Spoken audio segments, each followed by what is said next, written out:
back to another episode of the Disruption Podcast. It's your boy Ankur Garg with my co-host Ludwig Araujo. What's up, everyone? All right, so I'm sick and tired of CEOs coming on this podcast talking about their founder story and not giving graphic designers or the branding guys enough credit. Right. So, I mean, there's this brand that's just kind of taking over LinkedIn, Twitter, Facebook, Instagram. I believe they just broke 80,000 people on their Facebook community group. Wow. Which is unreal. It's crazy. But instead of the CEO, we brought the Chief Brand Officer, and it's my pleasure to introduce Ankit Patel. What's going on, guys? I'm glad What's to up? be here. Super excited. I'm glad we can talk all things brand and all the not boring stuff. Yeah, we're not talking metrics today. Yeah, I don't want to talk about CAC today. But I'm surprised you didn't wear like your CBO. I thought it would be too much of a brand drop. Like, I didn't want to be that guy. I was debating because Ron definitely shipped me a CEO Oh, he a did. sweatshirt, and I was just like, I should wear that today. He But makes then- everyone wear it. But then I was like, people are gonna think I'm Ron on the show, right? It'll Yeah. be confusing. Yep, it's true. Man, so most people at home might or might not know this, but Ankit and I used to work together We did. back in the day when there was this little startup called Shreds. Yep. And I think you met Ludwig back then. Yes. So we've Yeah, actually all apparently. known each other for a minute. Yep. But we should clear the air right away. I'm down. So I think there's something that I've owed you for a long time, and we should talk about it and just get it out there. So, when we had the company and you were there was a certain moment of, what do you call it, dark times? Yeah, dark times is a good way to describe it. And, at the end of the day, you decided to part ways from the company. Ludwig's like, what's going on? What are we about to talk This is about? juicy. So, I don't know entirely what role I played, but I know wherever you ended up going, we ended up ruining it for you after the fact.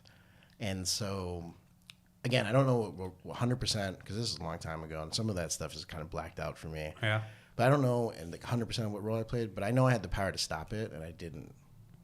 Stop what? The downfall of the new thing that you started? Yeah. Should we get into it? Yeah, let's get into it. Okay. Wow. All right. So let me kind of paint a little bit of a picture. Yeah, let's help the audience at home. Sure. While you do that, I'm just going to grab my popcorn. So at this point, I'd been at Shreds for about 3 years. I was the creative director. The company was doing really well, and then the company was not doing so well. At that point, I had felt like I had been there from the very beginning, and I wasn't learning as much as I could be because there was no one. And Encore, you were kind of being that founder person, so you weren't able to teach me on a day-to-day. So I felt like I wasn't learning from anybody. I wanted to go somewhere else. So me, Ron, who was, what was his title? Chief I don't know. Business Money counter? Executive, Something like that, right? Yeah. He was up there, and then a couple other guys. We decided to leave. There was another company that was talking to us. It was in the health and wellness space, and We're allowed to say the name. it was. It's been more than 3 years. Yeah, We're past that. of course. That time frame. It's called Aloha. Okay. Really big company in retail. They're in Target. I know they were testing in Starbucks. They're at a bunch of airport cafes and things. Really big company, VC backed, and they wanted us to come in there and lead their marketing team. So about 3 or 4 of us from Shreds, upper management, to come in there and pretty much be the guys at Aloha. I think I was 24, 25 maybe at this point, and they were offering us a ton of money. It's not that we weren't getting paid well at Shreds because we were all getting paid very well. It's like if we were doing animations right now, I just wanted to be like $, $. It was like bonus every week. For sometimes you didn't even know what. I just got another bonus. But anyways, we wanted to leave. And having that conversation with you guys still to this day is probably one of the hardest things I ever could do. Because I know in the beginning, I tried to quit a lot. Every week I'd call you, Encore, I'm done. I want to go get my MBA or something. So glad you didn't get an MBA. Yeah. For whatever reason, I just kept coming back to work. And anyways, having that conversation with you guys was really tough. We didn't tell you guys where we were going. So let that be known that we didn't let you guys know where we were going. I know there were rumors. It wasn't hard to figure out. Yeah. Yeah. There were leaks. That you were going to Aloha. Yeah. So actually, right before I left, Arvin had taken me to out to a museum one day. Yeah, I think you were traveling somewhere. He'd taken me out, and he had heard this from somebody. I don't know who it was in the office that leaked it to him, but he had heard it from somebody. He took me out a whole day, looking at content, photography. He's showing me a bunch of different stuff he's into. We had lunch.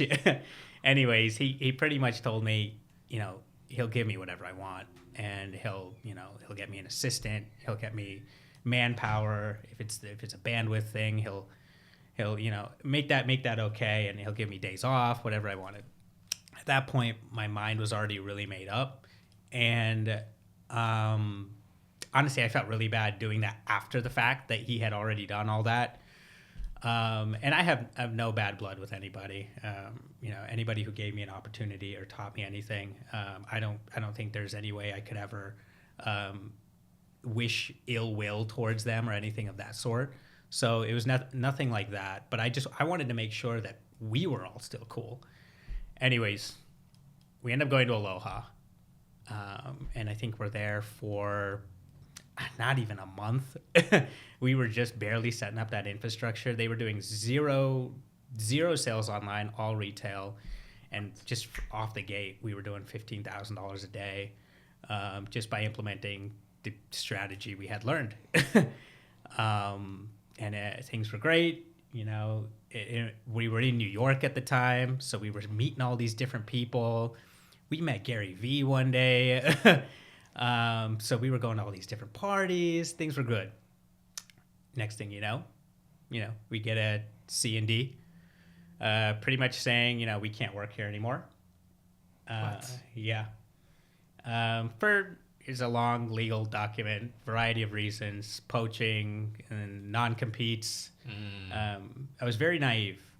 I signed a non-compete at a very young age that was almost debilitating to my ability to work anywhere. And that was on me.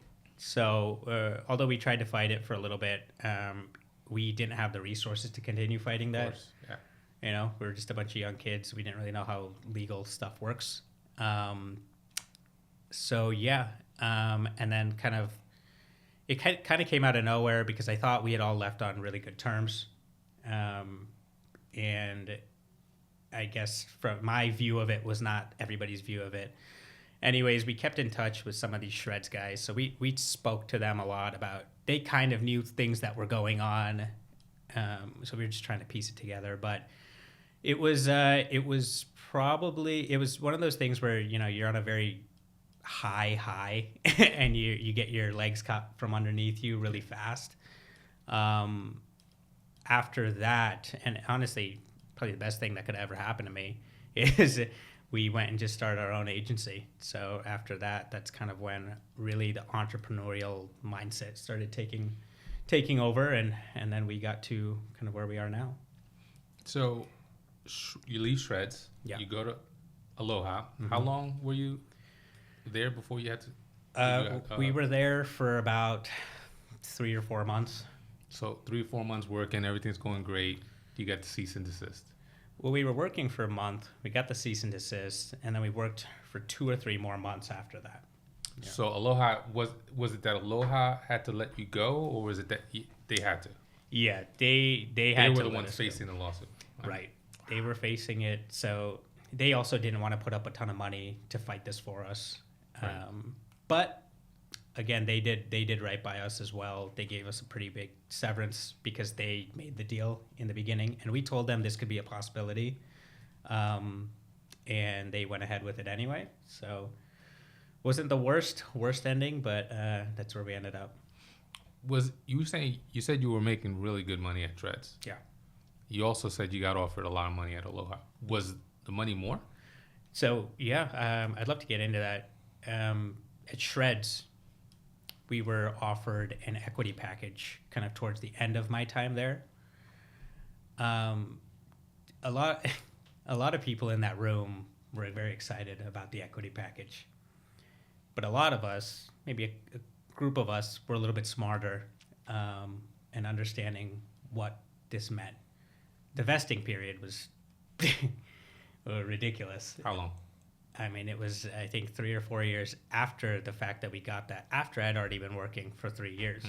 So I'm getting a vesting period the same as some Joe Schmo who started a month ago, and he hasn't put in the hard work that I had put in. Right.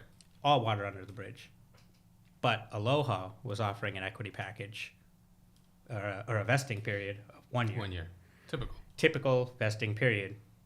1 year, it's not very long at all. And it was a pretty good amount of equity for where I was in my life at that point. It could have set me up pretty well.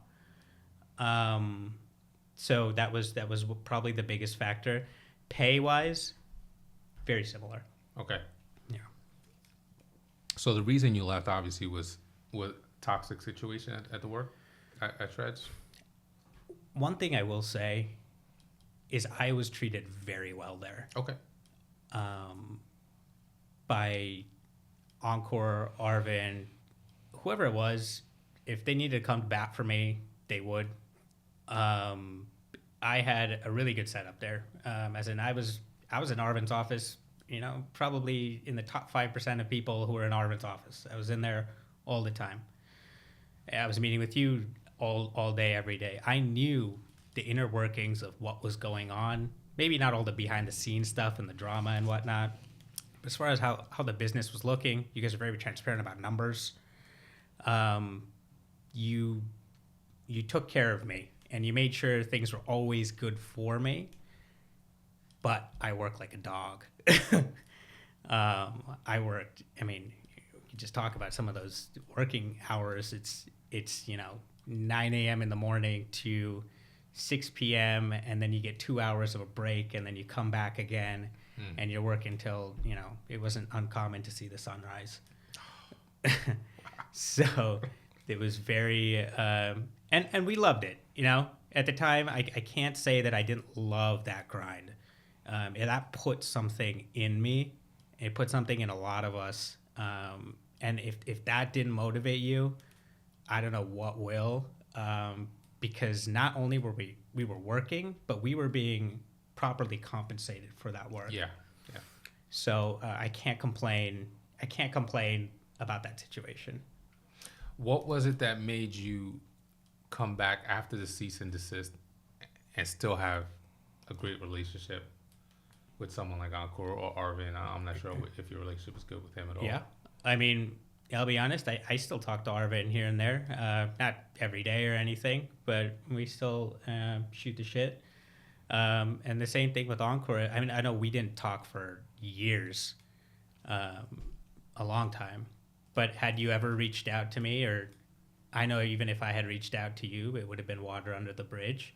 I'm just not somebody who likes to burn bridges, man, especially in the way we work. This is such a small community of people, business in general. You are going to need that person somewhere in your life, or you're going to be connected to that person, or they're going to have a chance to say something about you to someone else and you want them to say good things. Yeah. So I always make sure that I never burn bridges with anybody, no matter what they did to me. Deep. I'm so excited. I get to finally respond to this ongoing topic that's been going on for, the better part of the last decade. So the best part about this response is, how old were you when you left? About 25. How old are you now? 32. Okay, so I must have been 30 when all this happened. Probably, yeah. And, the craziest thing is when you build a company in your 20s, there's no guidance. I talk about this a lot on different podcasts and stuff, right? The 0 to $1 million, there's that rich uncle that owns a couple of hotels that you can go talk to for advice. I say the hotel joke because Uncle and I have a lot of friends that own hotels. Yeah. 1 to 5 million, that pool gets a lot smaller. 5 to 20, 5 to 20 to 50, 50 to 100. There's really no one you can go to for advice. The textbooks don't give you answers, and anyone who's got more money than you just wants to steal it from you. Yeah. So you got a bunch of 20-year-olds who don't know that this scale of business and what happens, and the level of sheltering that was going on for the people underneath. It's so interesting because you're like, hey, I didn't really know the whole back end of what was happening, but everyone claims that they did know enough of the inner workings. When the reality is, like, they didn't know more than maybe 20% of what was really going on. They don't know about the lawsuits. I never let anyone know about it. They didn't know about the FTC lawsuits. People would know about a Photoshop scandal, which was like crumbs compared to the real fights that we were fighting. But I'm curious now. I'm going to get to the apology because that's long overdue. But I'm curious now that you're at 32 and you have your own company that's doing 8 figures of revenue. I wonder how much your perspective has changed on what Arvin and I must have been going through during that time with employees and managing all the crazy drama that we had to manage when we were kind of carving out our own lane. Yeah. I'd probably say managing people is the hardest thing ever. I want to admit that I am not that good of a delegator. It's very hard for me to find talent, and I don't think that's always because of the talent. I think a lot of times it's because of me retaining talent. I think the same thing is because of me. When you're a first-time founder, and I mean, we're going through the growing motions of it right now, is in the beginning when we had a really small staff, 2 or 3 of us, pretty easy to manage, 2 or 3 of us. It's almost like you're all working together all the time. When you start getting to the 15, the 20, the 25, 30, and there's people that report to you on a day in and day out basis, there's days you just don't want to talk to them. You have so much going on. Oh my God, we just got this, lawsuit, or we just we got to pay taxes. Things like taxes for an 8-figure company are a lot. Or office rent is hiked from $10,000 to $15,000. What do we do? It's almost like things that don't have to really do with the actual business that weigh you down. And those things kind of, it affects your ability to manage and truly motivate your employees, because there are days where I feel so bad for them because I'm not motivational. I'm actually demotivational. I come in there sometimes, in my sunglasses and nasty attitude and sit at my desk and they're asking me questions I may think are elementary. Yeah. But in reality, that person's just trying to learn or do the job that you had already asked them to do. So I understand that maybe we were not so understanding. So, along the lines of you don't know what you don't know, right? When you're building in your 20s and you're creating these companies. Like I said, man, I don't remember 100% of how that whole conversation happened. I remember being in the room when the decision was being made. Do we put a stop to this? Are these guys going to steal any of our IP or ideas and give it to this other company that's funded, unlike what we have? And I don't remember how the vote went down or how the decision happened, but I do know I had the power to stop it.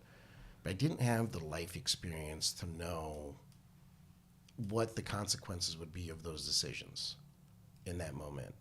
I didn't know how it would affect your livelihoods, and I didn't know how it would affect our livelihoods, and I didn't know how it would affect my soul and my heart.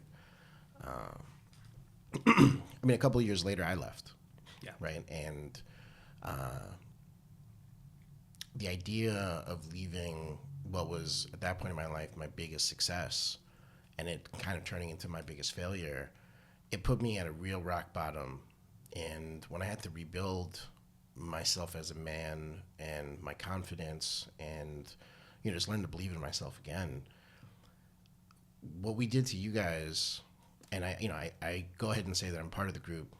It was definitely a regret, and I definitely I was a young adult trying to do business and trying to do right and trying to protect with whatever I could, but I 100% regret it. And on the record, on camera, I hope you can believe me when I genuinely say I'm so sorry, man. I appreciate that, man. I know it negatively affected you guys for a period of time, and you guys were going to figure out how it was going to help you guys grow and what you guys were going to do. But when I reached back out to you several years later, right, I kept my distance mostly because I lost who I was as a person, and I had to rebuild myself back to being someone that I could be proud of. And when I did reach back out to you, and I saw what you had built with Obvi and the disruption that you guys had created, I didn't have any hostility towards it or like, oh, look at these guys having a spin-off of something that I made. It's truly your own when I look at it and what you guys have done. And I've spoken to Ron a bunch of times over the years at different points. I remember he called me before the flavor partnerships and other things and to get some advice. But at the end of the day, man, I am so proud to know that you guys built what you guys built on your own backs. And it's hella impressive, man. So I appreciate that, man. And just kind of going off that, if you and it totally steering into a different topic here.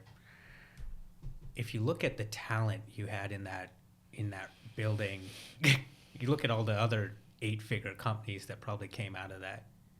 Does that kind of blow your mind? Because that is insane, the amount of national brands that came out of that company.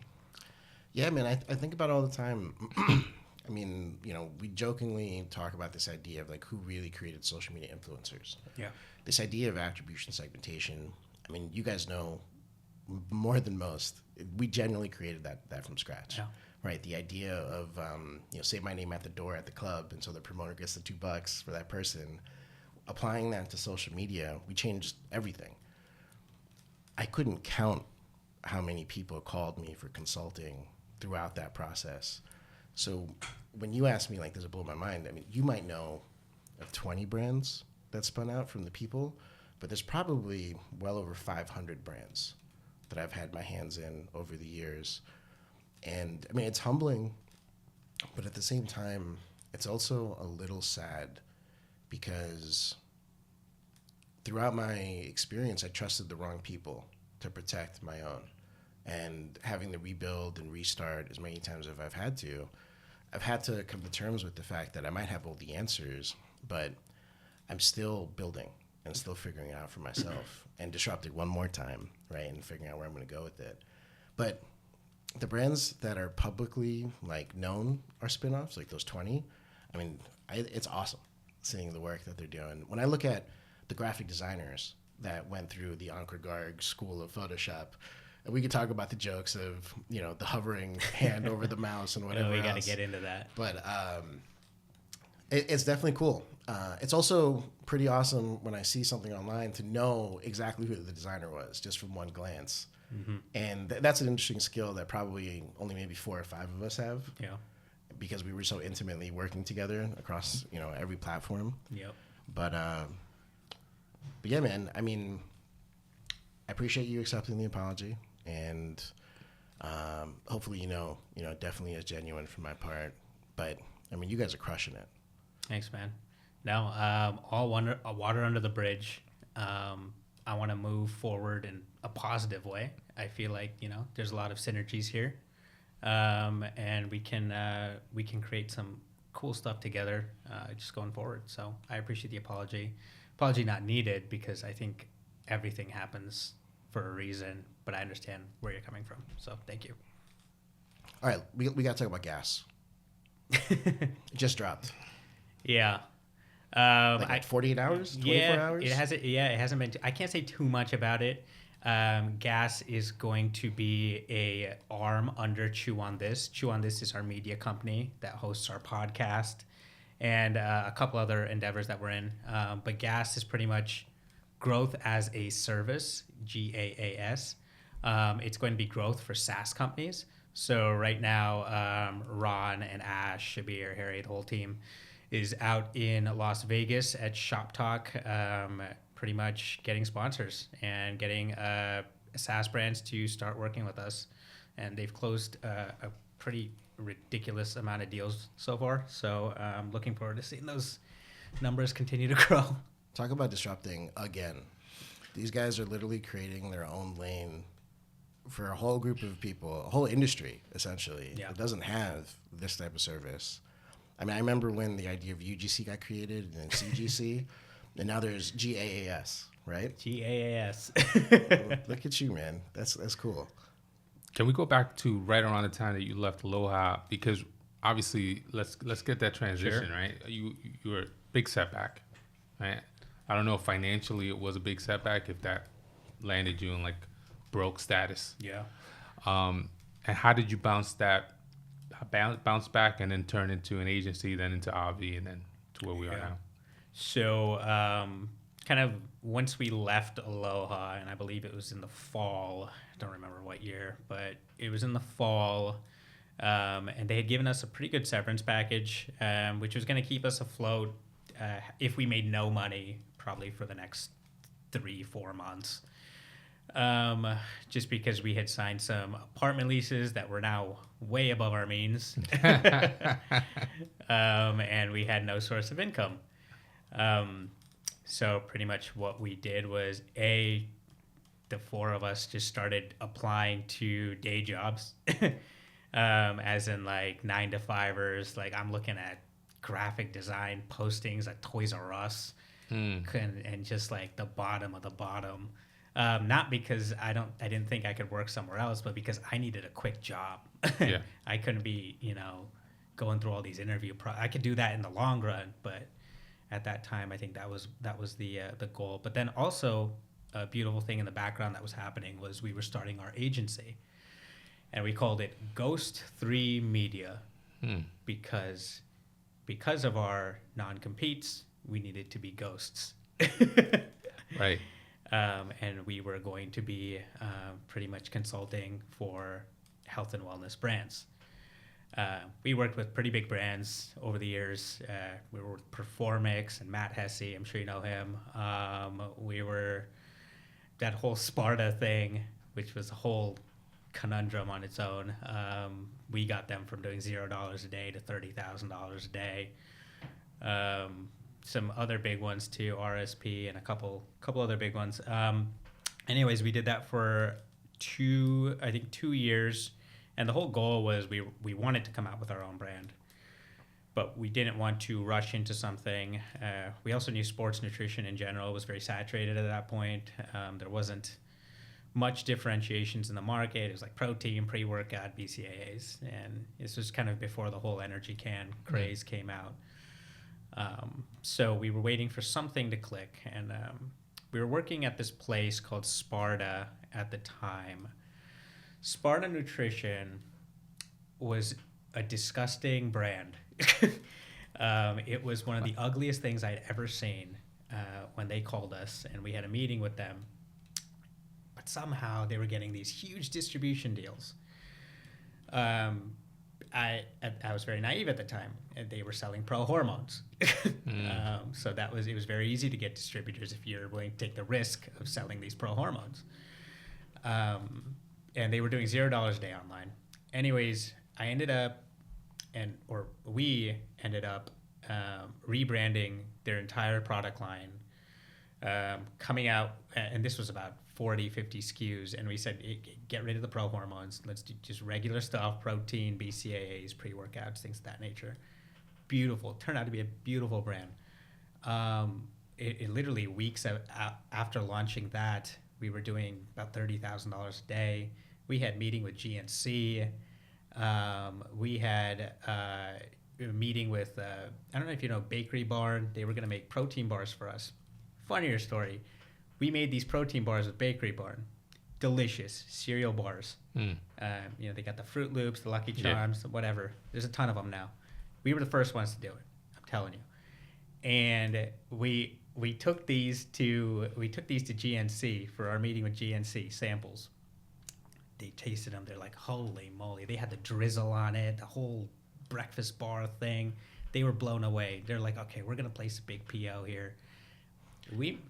I love this story. Do you know who made the Shreds protein bars?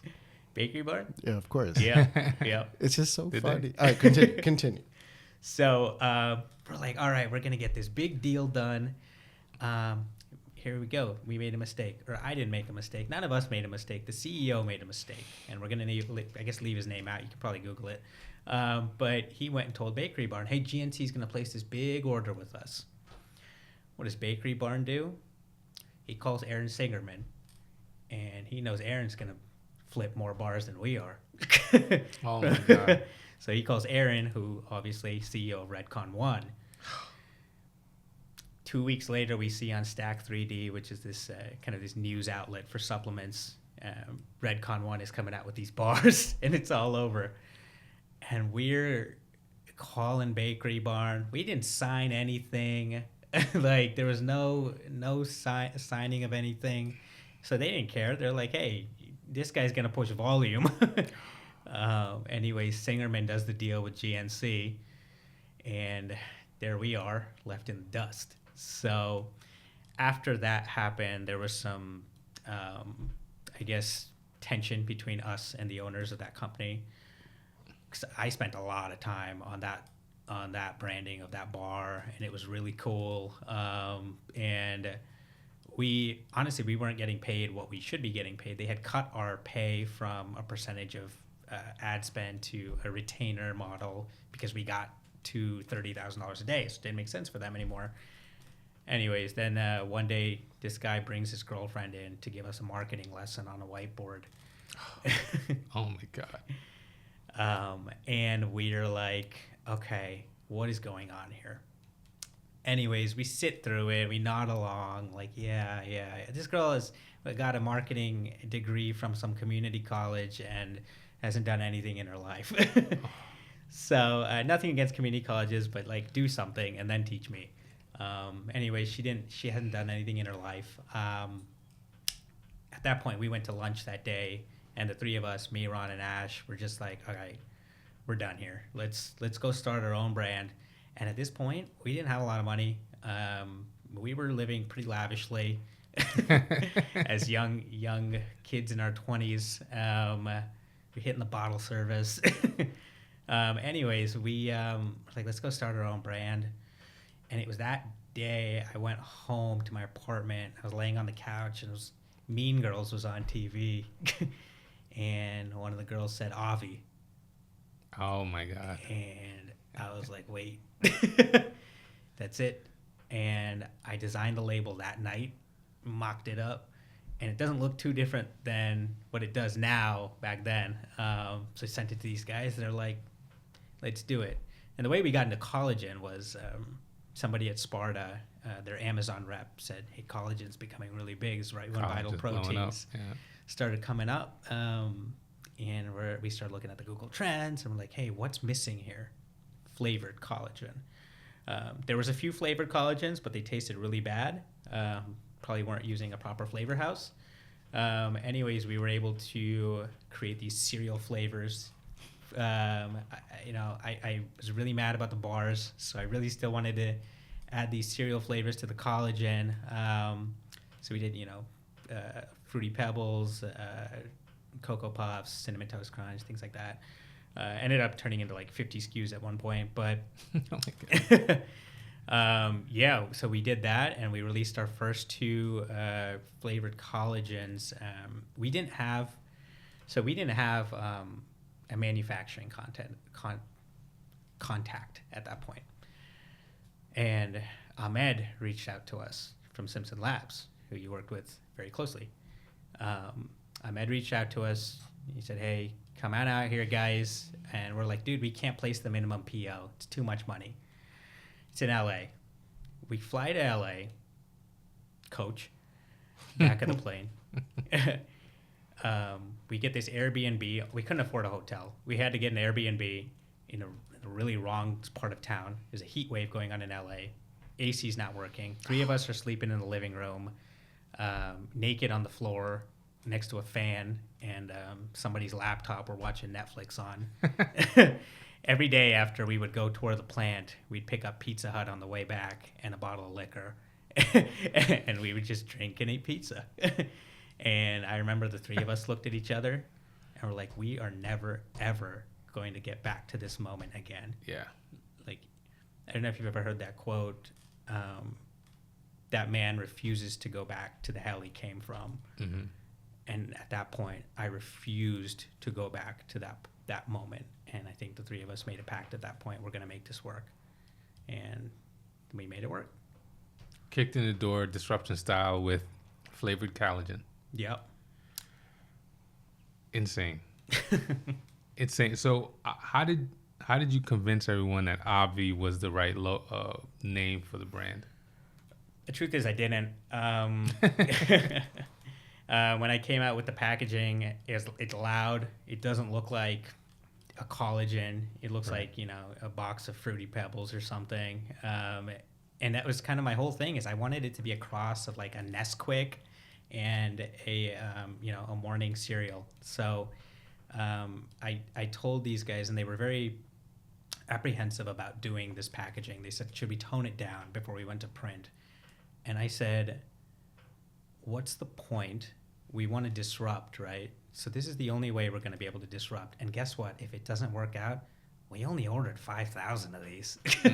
Like, we can print more labels. Yeah. So we had nothing to lose. It's not like we had a reputation or a brand at that point. So we came out with it, and literally we weren't crushing on the direct-to-consumer end from day one. The only way we were getting orders were these distributors and these wholesalers seeing our deck and being like, oh, this would look nice on our shelf. So that kept us afloat for the first 6 months. That's crazy. Yeah. What year is this? This was end of 2018, early 2019, I'd say, yeah. Okay. So let's talk about how much has changed from the point in which we were working together to where you're at now with everything that you're doing with managing a brand, right? There's the creation of artificial intelligence. There is Canva graphic designers to compete with. There's services like Suna and all these other ones that are out there to help brands kind of blow up and glow up realistically. Yeah. So, how do you go about managing as a CBO with this brand that is essentially the industry leader in a single category? Yeah. So it's very different from how we were doing things back in our day. No more hovering over each other's mice. Well, right? honestly, my favorite day of the month is when we get a fresh new batch of photos from Ludwig that we could use, because we'd be using the same photos for 1,000 different ads. Those were the good old days. Thanks. But those were great because you had the dark backgrounds, a lot of negative space. I could put text on it. But yeah, this day and age, it's like, I think we're using 10 to 15 different agencies to handle just different pieces of creative, where it could be video content, but it's not like your in-house video guys are also your guys who are shooting the content anymore. Those are just your editors. Back in our day, everyone did everything. Yeah. But it's crazy because now, even for design services, like, I personally don't have the bandwidth to get to everything. Not that I'm designing everything anymore anyway, but there are services where I know, okay, I'm going to put this brand with this service because this brand doesn't need a lot of attention. It doesn't need to be picture perfect. So somebody like a Constant Creative who will do unlimited designs for like a really small fee. Suna, who is a virtual photo studio. I don't have to go to photo shoots anymore. And I know, back in the day, you used to go to the photo shoots. And I can only imagine how much time that takes away from real stuff that you need to be doing. In this day and age, you can, type out a really nice brief and send it to Suna and give them a mood board. And 9 out of 10 times, you're going to get back exactly what you wanted. As far as my staff inside or in-house, I have one designer, and it's an ever-revolving door. Part of the problem, I told you before, most of the problem is me letting go of things, and it's probably, you had a hard time letting go as well. Yeah, but the truth is, I mean, there's no other way to put it, right? The one mountain that I had to get over every single time was, is this person good enough to accomplish the task without any oversight? And that just, everyone had their different learning curves, right? And at the point at which you didn't need my help to do anything, I let go completely. Yeah. I mean, there were some designers that took a long time that were within the Ankur Garg training bucket, right? You were probably the fastest to get through all that, but you also had input from like 7 different leadership members to get you to where you needed to go. Well, if you remember, me and Justin came on at this around the same time. He was a little bit before me. He had like 3 months on you. But we would do these design battles in your in your apartment. Okay, and so again, early 20s, right? What a time. This was the most demotivating thing of my life, where Justin, to this day, he's an animal. That guy is on something else. Because, the most raw, talented person I've ever met. If he wasn't, if he gave 2 shits, he would have been. I mean, he's done very well for himself, but You rise, Justin? I think he would have been the creative director of the company if he really cared. Yeah, I mean, that guy was a beast, man. But I always describe those battles as, hey, the reason I did those was because I wanted you guys to push beyond whatever you guys were currently doing. And the only way to do that was to kind of pit you guys against each other. But I think I realized quickly that it didn't work for you. And so then I started competing with Justin directly. Yeah. And I started competing with you separately. And then, it's like when you play ping pong with your dad, and then you finally beat your dad, and then you're like, all right, whatever. Justin just kept beating me. I got so annoyed. I'm done competing with you, Justin. Like, forget it. It's over. It's a wrap. And then I started having Justin do private projects for me, like my own photo shoots and whatever else. The stuff he was making was magazine quality. It was unreal. I remember. Do you know that I managed a page for a while? Yes, I remember that. So back in 2018, 2019 is when it kind of started, and I was her manager, and we were looking at getting a graphic designer specifically for Paige and her projects. And I started working with this girl named Lizzie, who's from here in Jersey. She works at Kaspari. Liz Ritchie? Yeah. She works with us too. I know. Yeah. Okay. So this is when I first heard about Obvi. Yeah.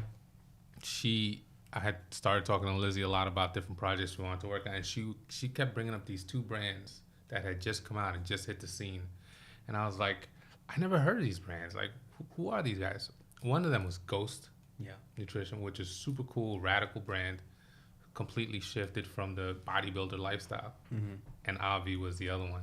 And I was like, what's going, that's when I started to realize that I'm getting old.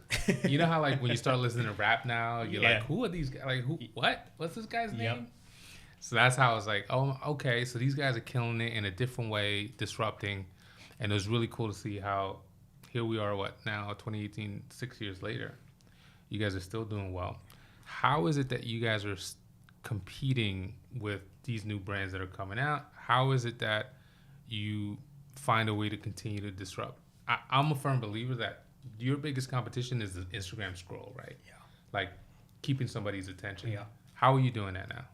Yeah. So our process has changed a lot. So as you both know, Meta, the iOS 14 update completely destroyed, marketing for a little while. It forced marketers to become real marketers because that data, the tracking data, was no longer available. Mm-hmm. So Facebook was not doing the work for you anymore. Before, you could put $5 into Meta and get $50 back, and it was really easy. And it would find your exact target audience for you. It's a little bit harder now, especially with the way it works. I don't see anybody being profitable on Meta unless you have some sort of omni-channel approach to your marketing. So to answer the question, for Meta, we We test 100 creatives a week, and that's across one brand. And I talked about all these different agencies that we have. We may have 3 or 4 different creative agents. I can't make 100 ads a week anymore. We have all these different creative agencies coming at us with different angles. Right. So I think back in the day, everybody tried to make all their ads very on brand, especially on the feed. It's not the way to do it anymore. That was my question, because I'm thinking, as you're saying this, how are you worried about brand consistency? Right? 15 different agencies aren't going to give you... No, I'm honestly not. I'm not worried about it. I used to be really worried about it, and I used to fight with my CMO, Ash, all the time about it. There is a place for that brand presence, and I believe it's on your organic channels. Right. Your grids, some of the content you post on your TikToks and your things like that, or your website has to be beautiful. But where you need to make money, everybody has stooped so low that you need to stoop this low as well. To stand out. Whatever you got to do to stand out. I'll hit them with 100 different angles, things I would never ever say to my consumers, but you're going to get somebody to come and click. And maybe that's not your target audience, but at this point, you just want people in your audience. That's a gem right there. You guys need to write that down. I mean, that's gold. Yeah. You don't really hear that. So let's talk about COVID. How did COVID affect what you guys are doing? COVID was, I told you the first 6 months we were kind of just breaking even, probably losing a little money, honestly. The tensions were really high between me, Ron, and Ash. At this point, me and Ron had just had this huge blow-up fight. We had just got this really small office space in the same building that we're in now. I didn't want to come to the office. I like to be awake at the wee hours of the night, 2 a.m. to 3 a.m. to 4 a.m. So that's when I like. I just want to say he complained about it earlier, right? He did. Okay, continue. You put me on that schedule. So I was a night owl. I loved to design when the world was sleeping because nobody could hit me up. Yep. It was great. And we did it for years. And I was like, why are we changing this? And Ron kept telling me, we cannot build an 8-figure company from your bedroom. To this day, now I understand, that's completely true. Anyways, we had been fighting a lot. COVID was happening. So we all went to our parents' houses. My parents' live in way upstate New York, so about 5 hours away. So I was driving up there, and we had just launched, and this is really funny, we had launched our kids protein, which contained a little bit of collagen in it. Really cool design. Still love that thing. We don't sell it anymore. We launched our kids protein, and I stop at a rest area and get my Starbucks drinkity drink, and I'm walking out in the parking lot, and I look at the Shopify. I wasn't looking at the Shopify for a while for my mental health. But I pulled it up, and we're like 10x orders that day. And I've got, 200 messages from these guys. And I'm like, wait a second, something's happening. So I get home, and this thing it keeps scaling. And it's not that the kids' protein was the one that's selling. This is the same thing as when I'm talking about angles of the way you market. It's not that kids' protein was selling. It was bringing in the mom audience to see the collagen. And the collagen was selling. So at that point, we're like, all right. And this is for the next 3 months, we're all at our parents' houses. I'm working out of my mom's basement. We launched 5 new SKUs within those 3 months from that basement. The manufacturer's sending us samples. Like, I'm taste testing it. We're sending shit back. It's like this whole really raw infrastructure that we had at that point, but everything was just growing day after day. And I wasn't sleeping. My mom thought I was crazy. It was nuts. And then during that time, we created our best-selling product to this day, which is a collagen infused fat burner, like a thermogenic, and still crushes. But yeah, COVID was the spike.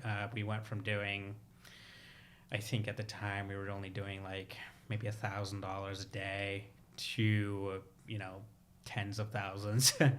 And then we just kept it going from there. So yeah, COVID was, although it was really bad for, most of America, it was really great for the health and wellness business. So one of the things that we do on this podcast is we always like to flip the tables and give you an opportunity to ask us questions because, I stalk you guys like a hawk and see all the stuff that you guys are posting almost unintentionally because I'm sure Ron is running ads just to make sure I see his stuff because I see his stuff like 30 times a day. Sure. But I imagine you've seen both of our stuff throughout the years and you might have some questions for us. Yeah. So what's up? So this is an opportunity for you to throw some stuff back at us as to what we've been seeing. Absolutely. Ludwig, I'd love to... my first question, do you still shoot? Yeah, I still shoot. Absolutely. Yeah. Things have slowed down since COVID, but they're starting to pick up again, I think, especially in the bodybuilder side. So with content, how have you seen it? I know we were talking about the way teams ran their infrastructure with content. Whoops. I know we were talking about what the way teams ran their infrastructure with their photographers and their videographers back in the day is very different than what we do now. Are you still doing a lot of studio stuff, or are you doing, have you kind of expanded to maybe more UGC type of content, more organic type of content? What are you doing now? That's a good question, man. So I've been primarily shooting bodybuilder industry stuff, health and wellness, fitness. And from 2013 to 2024, one of the things that I find amazing is that brands are still doing the same thing. A bodybuilder, muscled out, in the gym, protein jar on the bench. It's really difficult for them to become more creative. That's why a brand like Ghost and Obvi were like so outside the fold, and we're able to bring in other clientele because you guys think outside the box. The majority, especially of these legacy brands now. So as far as the type of content, I'm still shooting. I'm still getting hired to go to Vegas during the Arnold to shoot for a few brands. And when I get there, it's they hire out a gym, and it's the same old. It's really difficult for them to think outside the box and get creative. I always thought that by this time we'd move into more of a lifestyle shoot, something like a Gymshark concept, right? And there's, I haven't been hired for stuff like that. Maybe it's just because people have seen my content and they know what I can do. It's very iconic, so that's kind of what they want. Right. I appreciate that. My style hasn't changed. The stuff that I get hired for hasn't really changed. I would like that to change. Yeah. I'm actually pushing my content to be a little different, a little more lifestyle, a little more fashion now. Mm-hmm. But yeah, it's interesting to see that people are just stuck in their ways. It's a dude with a double bicep. The vascularity, all that stuff still goes for some of these brands. Jeez. That was a good question. I appreciate it. No, absolutely. Encore, where could we go?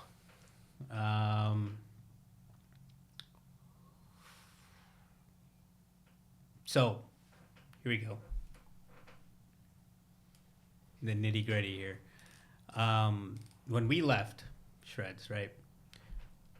What happened after that? Like, when did you leave? Oh, this is an interesting conversation.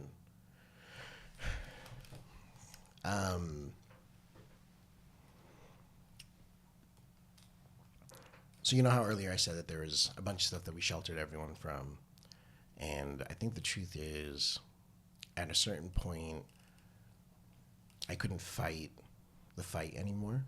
Mm-hmm. And when you're fighting everyone, both internally and externally, you get to a breaking point. And I got to a point where I broke. And it was tough because there were certain scenarios where my savings got depleted, and there were certain scenarios where I started going into debt to try and help, fight certain fights, and I got to a point where I couldn't do it anymore. And then there was one key moment where something that I heard was a rumor that I didn't think could possibly be true, where someone was stabbing me in the back. I found out was in fact true, and I hadn't taken a vacation like ever, right? Yeah. Unless it was a work thing. And so the person I was with at the time was like, "You really need a vacation. Let's go to Hawaii for like a week or two." Went to Hawaii. Finally had time to clear my brain and be like, maybe this rumor is true. I should look into it. And I'm sure I had everyone's email passwords and whatever, right? So like, I log into so and so's email and I see that the rumor's true, and I was just like, wow, like I can't believe this is what's really happening. So the day I came back, I sent in a resignation letter and I parted ways. It took a lot of years before all the paperwork and dust settled. Yeah. Because I'm sure you can imagine, I was a majority partner, right? Yeah. So my name was on everything, signatures, personal guarantees, you name it. And it took me about a year and a half to pay off all my personal allocated debts. And I did that by working like a dog out in Pittsburgh. I had this great opportunity to go be the chief marketing officer for STC Nutrition. Yeah. And they let me consult for any of the brands that they were manufacturing for it. So that was great. But from the moment you left until the moment that I left, I don't think there was a single fight that I had a chance of winning. Yeah. And all the odds are stacked against me. Yeah. And I don't think it was like a domino effect from when you guys left. Right. I think but you're well aware that some of the dominoes might have fallen before you guys left. The writing was on the wall. Yeah, I mean, there were some moments though where I thought it was going to turn around for me personally, right? I mean, the company is still around, and I wish them all the best of luck. But I'm so confused. Who? I see them. Yeah, I'm pretty sure I'm blocked, so I don't see them anymore. But no, it's definitely still around, right? And I mean, if companies like Sparta can get big wholesale orders, I'm sure big name brands can still do that from sure. back in the day. But the reality is that those moments of shining, like the app launch, I don't know if you guys are still around during the app launch. Yeah. But there was like just these great wins that happened throughout the path where I thought maybe this could turn around for me personally, specifically. I actually, just to stop you there, I remember there was one day where the app led revenue. Yeah. And it was a huge thing. Arvin called us into his office and he's like, "We're taking over the app." Yeah, I mean, listen, at the end of the day, if we identify an A team and we identify a B team, and the B team is outperforming the A team, yeah. It's, it is what it is. But innovation has kind of always been a passion for me, right? And finding ways to disrupt has always been a passion for me. And I've just continued to do it. I mean, I remember you were at the 2015 or 14 Super Booth. Yeah, that was disgusting. But I remember the giant pile of supplements. Yeah. Right. And then I remember at the corner of my eye, MHP is in their little like 20 by 10 booth, and they see us tossing supplements out to the crowd. I see them starting to do it. Who is it? Muscle Farm? Yeah. Those guys, right? I just remember laughing because they were just like, why is everyone always copying? Yeah. all these little innovations. I'm sure you've dealt with it too now in your career. At this point. Yeah. But like NLA for her, straight up copying our labels. Yeah. I remember them. I got a chance at SDC to redo all the About Time labels. I don't know if you got a chance to see that rebrand that I did, but it's probably some of my best rebrand work ever. Huge flavor splashes, flavor call-outs, so on and so forth. Within 30 days, every major brand switched over to flavor call-outs. I mean, like, you couldn't go down GNC or Vitamin Shop without literally seeing carbon copies of my labels. Yeah. Seasonings, I mean, we can't even talk about all the seasoning labels. The seasonings, man. Yeah. That's crazy, man. So how are you guys? What's next for you guys? So we actually just closed our Series A back in January, I believe. Yeah. So we closed our Series A. We have some really cool partners on board with us. John Herman, who's the president at Nutrabolt, he sold C4 to Dr. Pepper for $800 million. He's our executive chairman now. Oh, okay. Yeah. So we see him pretty often. He flies down, so it's great to have him on the team, especially with the Walmart. We rolled out into Walmart nationwide, so especially with handling that, we're direct to consumer guys. We don't know retail. We needed that guidance, and he built that pre-workout category in Walmart. So he's able to really steer the ship there. Besides that, I think, we just launched in Rite Aid last month nationwide. And then we're talking to Target and a couple other bigger retailers, maybe Costco. We have to play around with our unit economics there to make that work. But I think retail expansion is going to be the big thing for us. We're doing fairly well on direct to consumer. February was a record month for us. Wow. Yeah. So and the thing is, this whole process is a roller coaster, because if you asked me in December if things were going well for us, I'd be like, shit month. This is going down the drain. And then January happens. It's like, oh, we're back. And then you have a record February. You have a record February, and the investors are going nuts. So it is it is a roller coaster. That's good to hear, man. Again, from knowing you from as far back as we discussed, it's really cool to see how far you've come. Thank you. How big you've grown and how big the brand is growing, and it's impressive, it's inspiring, it's motivating, it's everything. So, dude, thanks for coming down. Absolutely, I'm glad to do this anytime. This was fun. Awesome. Thanks, man. Thank you.